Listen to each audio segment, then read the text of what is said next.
Selamat sejahtera semua. Hari ini kita akan membincangkan tentang pengurusan perniagaan 2. Saya Ishni Kishore dari A3T12. Saya Siti Nawila binti Ahmad Hamidi dari kelas A2T10.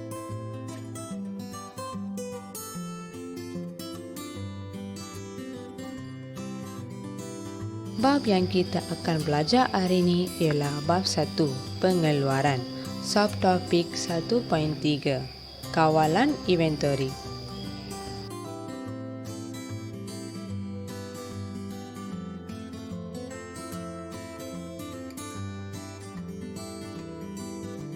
Inventory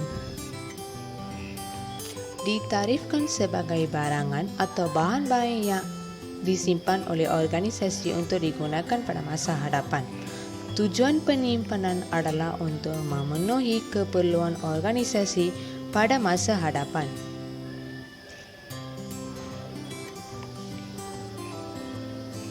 Kawalan inventory. Kawalan inventory merujuk kepada pengurusan stok atau inventory dalam sesebuah perniagaan. Sistem kawalan inventory menguruskan penerimaan, penyimpanan, pengendalian dan pengiraan bahan mentah, kerja dalam proses dan inventory barang siap untuk memastikan aliran kerja diselesaikan dengan baik. Apakah kepentingan kawalan inventory? Ingin nak tahu? Jom terus menonton video ini. Yang pertama ialah memastikan inventory berada pada tahap optimum. Kedua, memastikan aktiviti pengeluaran dijalankan secara berterusan. Dan ketiga ialah memenuhi keperluan pasaran apabila diperlukan. Keempat, mengelakkan risiko kerosakan dan kecurian inventory. Kelima, meminimumkan kos pemegangan inventory. Dan terakhir ialah menstabilkan harga produk di pasaran. Selain itu, jenis-jenis inventory. Inventory merupakan sejenis aset yang diperlukan dalam proses pengeluaran.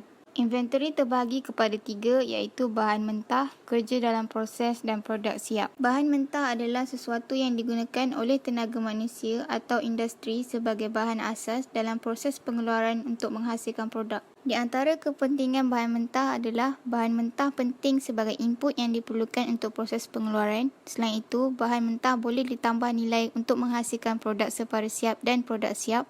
Kemudian, bahan mentah yang berkualiti menjamin pengeluaran produk yang berkualiti. Manakala kerja dalam proses merujuk kepada proses pengeluaran yang belum selesai tetapi telah mengalami perubahan input. Daripada aspek perkilangan, kerja dalam proses dirujuk sebagai satu proses di mana pekerjaan telah berlaku tetapi tidak dikenali sebagai produk siap kerana ia belum menjadi produk yang sempurna. Antara kepentingan kerja dalam proses adalah kerja dalam proses boleh menentukan hasil akhir yang akan diperolehi. Kemudian, kerja dalam proses merupakan proses lanjutan bagi menghasilkan barangan siap. Selain itu, produk siap adalah hasil yang dikeluarkan setelah proses pengeluaran selesai dikenali sebagai produk siap.